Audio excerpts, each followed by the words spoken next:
L'insomnie n'est pas toujours due à l'anxiété, l'âge ou encore un défaut de perception. Pour certaines personnes, c'est la maladie qui empêche de dormir. Véronique a 57 ans. Il y a 20 ans, alors qu'elle menait une vie active et heureuse, elle s'est mise à souffrir de nuits très agitées. J'ai commencé à avoir des sensations désagréables dans les jambes et besoin de me lever, de bouger, impossible de rester assise et encore moins allongée. Et je ne comprenais pas d'où ça venait, je ne savais pas ce qui m'arrivait. J'ai commencé par aller voir mon médecin généraliste.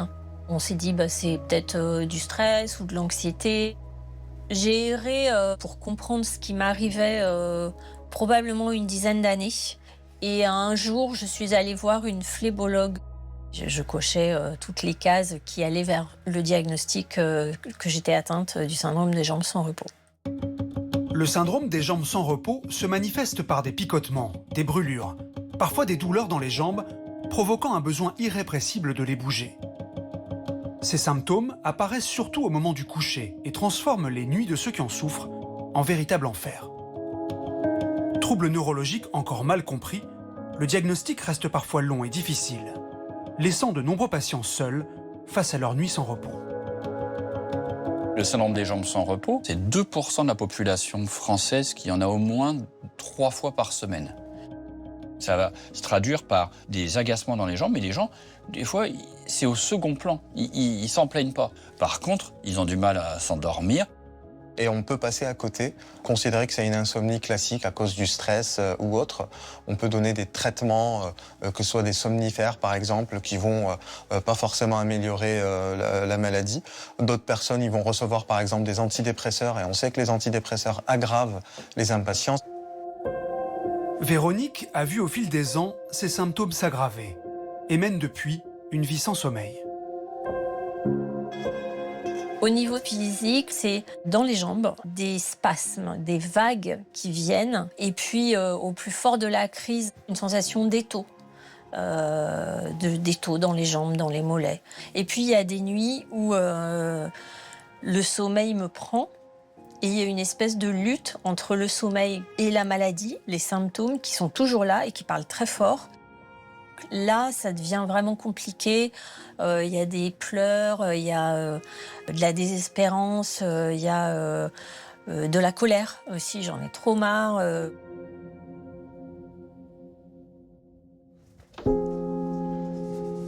Dans le centre du sommeil de l'hôpital de Montpellier, le docteur Chenini a fait du syndrome des jambes sans repos l'une de ses spécialités. Aujourd'hui, il reçoit un patient, Omer Pirlet, qui souffre d'une forme sévère de la maladie. Bonjour. Bonjour docteur. Comment allez-vous monsieur? Je suis le docteur Chenini. Enchanté. Je suis médecin ici dans le service, je suis un assistant du professeur Dovidier. Comme Véronique, Omer a subi une longue errance médicale pour comprendre que ses insomnies étaient dues au syndrome des jambes sans repos. Insatisfait de son traitement, il place tous ses espoirs dans le service du docteur Chenini. Les impatiences, en gros, ça évolue de quelle heure à quelle heure? Alors, les impatiences viennent à peu près vers 10h le soir, un peu avant si je m'endors en regardant la TV, donc elles viennent là.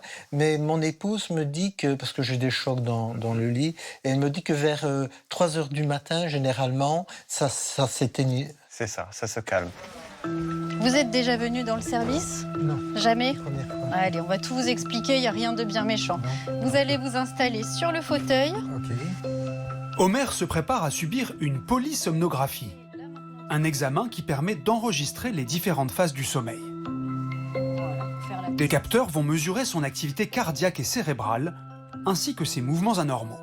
L'analyse de ces données va révéler la structure de son sommeil, afin de trouver le traitement le plus adapté. Je suis heureux d'avoir rencontré d'abord ce service, car je suis au bout du rouleau. Je ne voyais plus d'avenir. Ça avait beaucoup d'impact sur ma vie. Mon épouse, d'ailleurs, elle était extrêmement inquiète parce qu'elle me disait, là, t'as plus d'espérance, là, c'était perdu. Allez, vous allez venir vous installer à la tête du lit, s'il vous plaît. Parfait. Moi, je récupère vos jolis cheveux. Omer s'apprête à dormir à l'hôpital. À l'aide de caméras, les équipes médicales vont pouvoir suivre minute par minute son comportement nocturne.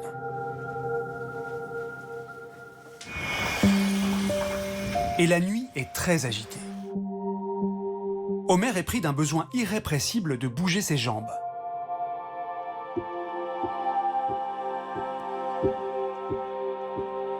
Même endormi, les impatiences se poursuivent tout au long de la nuit.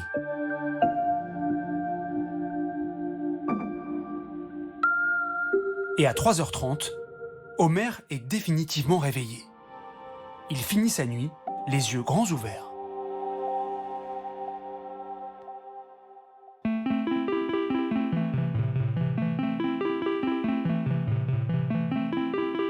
Donc déjà, ce qu'on peut voir, c'est qu'il n'a pas fait de sommeil long profond. Ça descend pas beaucoup. Et quand on regarde, la première partie de nuit, ici, elle est très fragmentée. À chaque fois, il essaie de dormir, mais il se réveille. Et quand on regarde pourquoi il n'arrive pas à s'endormir, on retrouve ses mouvements de jambes, en fait. Toutes les 15 secondes, il va bouger. Et ça va fragmenter son sommeil. Ici, hop, il rebouge. Ici, il rebouge. Et ainsi de suite.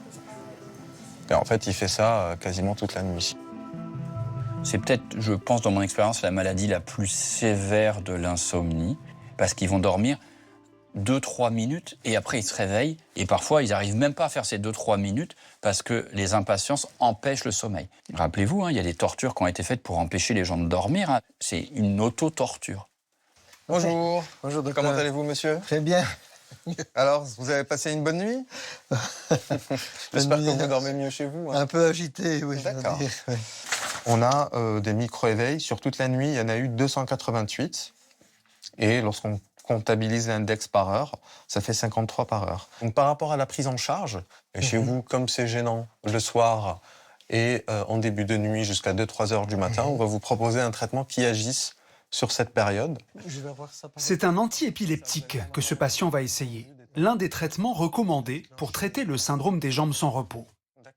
Je repars dans l'espérance. On a compris qu'on allait être pris en main et qu'il allait y avoir un changement. Et je suis dans cette mécanique très optimiste. Pour les patients comme Véronique ou Homer qui subissent des privations de sommeil extrêmes et répétées, quelles peuvent être les conséquences sur le corps ? Dans les effets aigus, la privation de sommeil va être associée dès le lendemain à de l'irritabilité, à une mauvaise prise de décision, avec un surrisque d'accident aussi. Et puis, sur le plan de la santé mentale, l'humeur va être diminuée. On est plus triste, en fait, lorsqu'on a mal dormi. On est plus anxieux aussi. On est plus vulnérable au stress et aussi plus vulnérable, globalement, aux idées suicidaires.